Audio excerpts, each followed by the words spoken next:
Hello everybody, I'm Elwirfy and today I wanted to talk about some updates that are going on with Assassin's Creed Shadows, more specifically about how the community is reacting, and I wanted to use Asmongold's video here.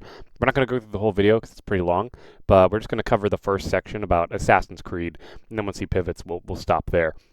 But importantly, I'm reacting to his reaction because I wanted to add more onto what he's saying about how people are feeling about the game. Now, obviously, I did not buy Assassin's Creed Shadows. I have no intention of buying Assassin's Creed Shadows, and hopefully that's made clear by this video that we're going over.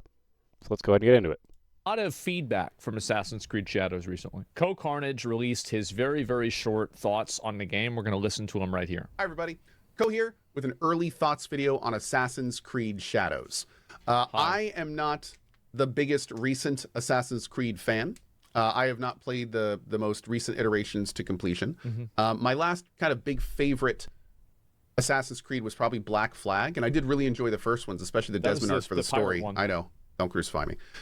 But with Assassin's Creed Shadows, you know. Oh, I do want to point out the Black Flag game came out to critical success, in my opinion, because it focused on gameplay first over some stuff that we'll get into later, but essentially the point is, like, greediness wasn't as big of a deal back when Black Flag was out. Not that there wasn't greedy parts to it, but like the game was focused on being fun and being a good pirate experience, right? So that's kind of the big reason why that game tends to stand out for a lot of people, especially when you can compare it to newer stuff like Valhalla or now Assassin's Creed Shadows, where sure, it was like interesting, but the actual experience itself wasn't as tightly woven as like Black Flag. This has been a relatively troubled project from a relatively troubled company. Let's be real. Ubisoft is very troubled. Yeah, I mean, obviously, if you haven't seen the previous video on my channel, Japan is super upset with Ubisoft right now because of all of the cultural, disrespect that's going on, which is very disappointing to see. And on top of that, obviously, we have players as well and citizens concerned about the portrayal of different aspects of Assassin's Creed Shadows. So all of that combined has led to this game having expectations needing to be higher and higher as time has gone on. So because of that, there's less willingness to put in forgiveness for faults that the game makes, which I think is part of why we get the conclusion that we see here.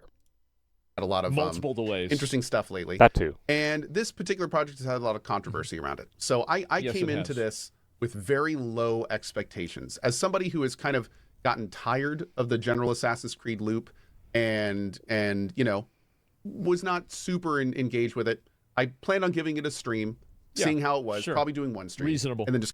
Yeah, that's completely fair. You should definitely be open to trying out a game if you want to. So one cool thing about Steam is that you can actually purchase a game, and as long as you play it for less than 2 hours, and I think you have to not have the game for like a week or something, you can refund it for a full refund on Steam, which is great. So honestly, if you guys disagree with how I feel, you're more than welcome to go buy the game, try it out, but just make sure you keep your playtime to under 2 hours. That way you can refund it on Steam.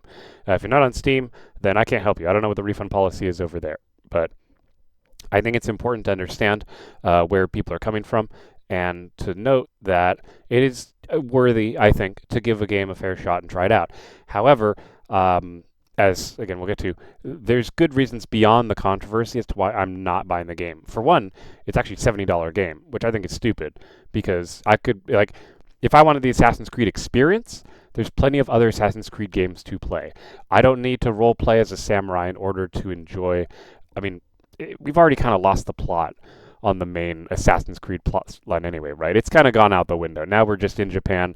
They have their own unique story. It's not really about the animus and stuff. Like, it's there, but not really. Just calling it. So now that I've played it for a stream and I'm playing it for a second stream, I can say that Assassin's Creed Shadows is fine. Yep, I agree.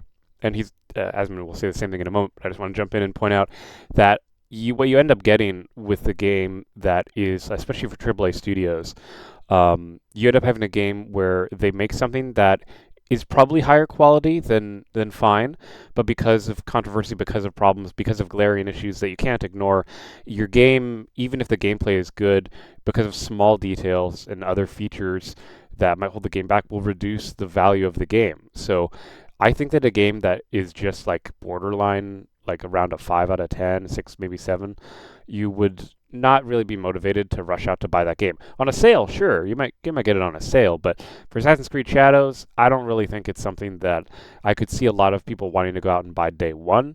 Obviously, sales numbers would indicate differently. Obviously, people are playing it, giving it a try, giving their thoughts, sure, but and obviously, there's plenty of consumers who don't pay attention to this kind of new stuff, so they won't be aware of what's going on, and they'll just kind of buy, oh, Assassin's Creed came out, oh, let's try it out. They won't be muddled down with controversy, and they'll ignore gameplay flaws and things. Not everyone pays attention to that, but for a game like this, I think fine is a completely reasonable answer because it's not like the game's broken, right? We don't have bugs. It's it's not like Killing Floor 3, so that's a positive. It's fine. It Yeah, it's like a 6. It's like a 6 or a 7 game. Sure. It's not like game of the year. It's fine. Oh, it would never be Game of the Year. Yeah, it's like Starfield. I don't know if I'd agree with that. I think it's a bit better than Starfield because Starfield had its own problems, which I don't Oh shit. necessarily want to get into, which is why he's kind of freaking out as well about it. I think Starfield was like a 5 or a 6. This game's like a 6 or a 7. It's like basically it's in the same tier list as like Veilguard, Starfield, Assassin's Creed Shadows. Was there another mid game? Is there another Avowed? Yeah, Avowed. Mhm. That's Yeah, another mid there's plenty of- game. Yeah, I would say so. Yeah. Yeah, these are all pretty much in the same category of games where they're all like relatively mediocre, but if you have time to kill and you want to play the game, it's not the worst game that's ever been made. Is that a good way to say it? Like that's the way I feel about a lot of these. Yeah, I think that's fair. I mean, because ultimately what you're buying is like a ninja game that's not as good as other ninja games out there. So I feel like it's earned a regular middling review at the end of the day. I'm not personally buying the game though because I feel like one with the controversy and two with the microtransactions in the game and in other videos I've seen where they show that like you can pre-buy the best gear in the game in a single player game. So the whole concept of progression gets destroyed. I mean, there's clearly design problems that make the game elongate unnecessarily in order to give the illusion of progress, when in reality you're getting the same weapons with a different color and a slightly different number next to it. That's not real progression. What's real progression, ironically, is in Killing Floor 1 and 2, where you'd buy weapons and you'd get different weapons as a sign of your progression for higher cost, and your enemies wouldn't change in health and damage, so you would feel more powerful as you progress. Whereas in Assassin's Creed Shadows, like most games, your level goes up, but then the enemies at levels also go up, so you're kind of playing catch up and trying to keep up. So it's very, it's very frustrating. These games is that and these are all like these AAA games that are made by Western studios. And what AAA Western games love to do is they love to do everything that doesn't matter perfectly, and they like to do everything that does matter wrong. And that sentence right there is why I made this video. So I think that is hitting the nail on the head perfectly. I feel like, so just so you know, in April, we're going to be playing a bunch of different games. That I focused on games that don't really, as far as I know, don't have any microtransactions in them, and were games that were made with the intention of being fun first and profit second, in my opinion. You might disagree, and that's fine. And I'm not going to spoil what they are either. But I really like to play games where there's no microtransactions in them. And I know that's becoming harder and harder to do. That's why you see me playing a lot of older games. But I haven't purchased a new AAA game in a long time, actually. I can't remember the last time I purchased a AAA game on release. The only one I might make an exception for is GTA 6 because, let's be honest, it's so popular. My channel might get a good spike of new viewers coming in, so I might get that. But my computer might not even be able to run it. I have a 3060, but that might not be enough actually. So we'll see what the system requirements are, but I don't, as far as from what I've seen, it's not looking good. And if I can't play GTA 6, then I'll probably keep playing other games. And there's actually one game I'm really excited to play that you'll have to be patient for, but I'm really excited. So my point is, there's other good games other than these AAA games, where AAA companies are just trying to get as much money as possible, and they're putting all their efforts into things that are not important. That way, the things that are important you can fix with microtransactions. Feels like Assassin's Creed. It's very, very pretty. It does have Sure. a bit more of kind of like a ninja angle to it, a little bit more kind of like Tenchu-y, Ghost of Tsushima-y. Sure. And that's been engaging. I also really like the setting. I'm a fan of Japanese games, so it's been, again, with the very nice graphics, that's been really pretty. Yeah, it's The cool. progression system has been okay. It's very RPG-ified, like the more recent entries to Assassin's Creed. So it's very numbers-based, very heavily level-based with perks and things like that. That's true. That's been pretty fun to explore. And seeing like what we can really do to become the ninja that they kind of sold this game with has also been pretty engaging. I don't want to be the ninja. I want to be the fucking tank. And that's good that they included that gameplay option. I think that's actually really great by Assassin's Creed for including two characters. It's just unfortunate that Yusuke got muddled in so much controversy that it kind of pulled people away from wanting to buy the game. At least the people who, like I said, who are informed. Obviously, there's a lot of people buying the game anyway. That's fine. You do what you want with your money. But obviously, the best way to influence a company is to speak with your wallet and not purchase a game that's bad. Supposedly, as of the recent numbers that I checked, they've sold about 2 million copies. To be honest, they're very likely going to make the 10 million copies sold that they need in order to not be financially insolvent. I'd be shocked if Ubisoft actually went under because of a lack of sales from Assassin's Creed Shadows, because I don't think they're going to get a lack of sales, despite my best attempts to influence people to save their money on better games that don't try and take advantage of you. But hey, you do you. Ultimately, it's your choice. I would never sit here and tell you have to do something, right? It's always your opinion, but my opinion is that I wouldn't want to waste my money on a game that doesn't feel like something worth investing my time in. Like whenever, like, so I have the talent to where, like, if Yusuke runs into somebody, he deals damage to them. So I have him running around now where he can shoulder check the random NPCs, like these random servant ladies. He just shoulder checks them and kills them. It's funny, but being able to do stuff like that is exactly why Japan is upset. Not saying anything Asmongold did is wrong. I'm just saying that the fact that that's a gameplay feature that you can hurt civilians in that way is part of the problem. So Ubisoft still left in elements of the game that are going to be upsetting in Japan, and therefore that's part of the reason why, with the controversy, at least on a cultural aspect, I'm not sure I really want to give my money to devs who are doing things that are being aggressive toward another group's culture. I just feel like that's not good. But, I mean, gameplay-wise, that sounds fun as hell. So stupid. Also, there's this kind of weird, not really weird, but this kind of base building mechanic where you actually get to place buildings and stuff, which is far more in depth than I was expecting. So cool. Kind of exploring that system is something I want to do before we're done. But to kind of get to the end of it, like, overall, it feels just like another entry. Like this is not a Black Flag. This is not a revival of any kind. It feels like another entry. Business as usual. I'm not. And the fact that it's still business as usual is why they're still getting sales.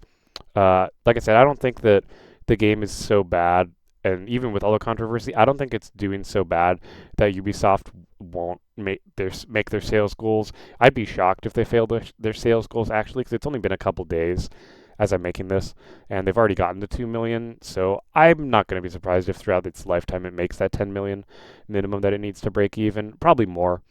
But hey, we could change it, we could stop them if we wanted to, but ultimately Tencent will probably just buy out the company if they don't make their goals. So either way, Ubisoft's not going anywhere as far as I know, which is good, because I do like some of the stuff they make. I mean, like, I'm not against them entirely.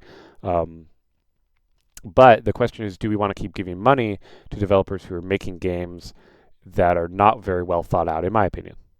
Not one of the people that's kind of like hugely into the controversy about this game. I mean, let's be real. The Assassin's Creed franchise has visited lots of historical locations over its, 14 games. It did, but it didn't do it at the same time that they were patronizing and virtue signaling to their audience. That's the difference. That's the reason why people are mad about this one particularly and not the other ones. Is that the other ones, everybody knew it was bullshit, and they never tried to hang on to. But this is what history says. That's the difference. Why people are mad. Yeah. Which, by the way, I was right about when I said that. Remember whenever I said that Yasuke would not even be in the top 10 problems this game has whenever the game comes out? I was right. I think it's a little weird that all of a sudden everyone's like super concerned about historical accuracy with this one. It's because they feel like they're being patronized. That's the reason why. Yeah, and that's part of the problem, is that you shouldn't go out of your way to claim that a fictitious game is historically accurate and then make errors that are against what we have from historical records and documents. It's pretty straightforward and simple. That's why we don't see like there's a new game coming out where you, and I forgot the name of it unfortunately, but where you get to be a guy who time travels back to the medieval era with like, you get to bring an AK and like a pickup truck and like a helicopter, and you get to just mow down knights all the time. But like if that game was trying to be like, oh, all of the medieval stuff's historically accurate, and then they make a mistake, then people are going to get mad at them. So that's why they're not saying that. They're not saying, oh, this is a historically accurate game with like some fictitious time traveling stuff. Like, you gotta, like Assassin's Creed really just shouldn't have tried to be historically accurate so openly. Just say you're making a game and enjoy it. Don't try and make your game seem better than it is by saying it's historically accurate, because then if you're making it historically accurate, you're expecting people to be respectful of the time period. That's why Kingdom Come Deliverance had controversy before a long time ago, because it was supposedly not historically accurate, or it was like, or like if this historical accuracy was not woke enough, I guess was the main controversy back then. It's been a while since I've thought about it, but my point is, Kingdom Come Deliverance, as far as I know, is a more historically accurate game where they tried to be historically accurate, whereas Assassin's Creed Shadows is clearly not made to honor the history of the time period. Granted, Ubisoft may have kind of shot themselves in the foot by publicly saying that they were going to try to be a bit more accurate. Yes. Yeah, that's the reason. Yeah, he's right. You know, that's on them. But I will say that, like, that's not something that ever bothers me, because that's kind of something they've always done. So, yeah, maybe outside of some of the other decisions, but yeah. Anyway, now that we're at the end of this early thoughts video, that's kind of where we are. I don't really plan on finishing the game. I mean, I might, but it's the kind of thing where I'm kind of just playing this now. Yeah, if the game's not good enough to finish the game, then it's not worth playing. I tend to play games to completion, but the games that I complete are ones that are fun. Any game that I haven't completed is mostly because I got bored of it. That's why you'll see on my channel sometimes there'll be series that just kind of end. Now don't worry, that's not going to be happening for these upcoming ones. I've already got stuff pre-recorded. I've got finished games completely already. There's, like I said, there's a couple games I'm still playing through that hopefully you'll enjoy by the time you get to see them.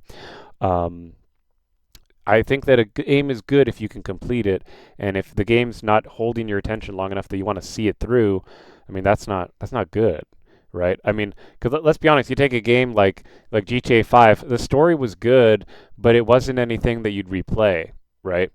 Like, a part of, for me, a game's value is whether or not it has good replay value. But the replay value for GTA came from the multiplayer aspects. But this is a single-player game, so that means you get one shot at the story, and then you're pretty much done. So that's the other part of like being careful about investing into single-player games, is that if there's a single-player game and the company knows that it's a story-based game only, then there's only one attempt usually that a player will go through to play a game. Maybe they'll play through a story more than once. Maybe I'm in the minority. I tend to play a game once, and then I'm kind of done with the main campaign. I don't usually go back to a campaign unless it's something I feel like I should do. But yeah, so if he's not even willing to finish it the first playthrough, though, that's really bad. Because there's not really any other big games I'm playing currently, and it's just fun enough to kind of keep me wanting to explore the mechanics and everything. Yeah. But that's kind of where we are. TLDR. Jesus. It's fine. It's fine. That's kind of where we are. So, yeah. Best thing you can do if you'd like is check out the playthrough we have. See if it's your speed, see if it's what you're looking for. Most importantly, see if it has what you like in an Assassin's Creed game. And kind of go from there. Anyway, thanks for watching. Don't know if we'll have a final thoughts video, so this may be it. So thank you and have a good one. Yeah, because you can't have final thoughts on a game if you don't finish the game. So That's pretty crazy and pretty wild. And I want to get Asmongold taken here too, because I think he makes some valid points that he brings up. But that'll be it for this video. Like I said, we're not going over Asmon's whole video. It's too long. I'm not going to make you sit through that. But let me know what you guys think. I think that there's some validity in that, in the fact that the game is just not very fun. And I'm not surprised that the Steam numbers are so low. Last time I checked, it was about 44,000 players concurrently, and that sucks. So hopefully, the game gets improved and whatnot. And I hope. And hey, if you already bought the game, have fun with it. I'm not telling you not to have fun, but if you haven't bought the game yet, I would steer clear and wait. If you ask in the comments, I'll give you some great game recommendations. I've been playing all kinds of games that don't have microtransactions, that don't have chance elements, that have a compelling story to me at least. Here, I'll give you a free one. I really liked playing through oh god, now I'm blanking on it. Battle Brothers. I have a series on my channel of Battle Brothers. That was a really fun game. No microtransactions. And it was a complete story, and you get to make your own story, and it was kind of like it had some RPG elements, kind of like a JRPG almost, and it was really cool. I really liked it. That was a lot of fun. But again, if you need more game suggestions, I can give you game suggestions. That's fine.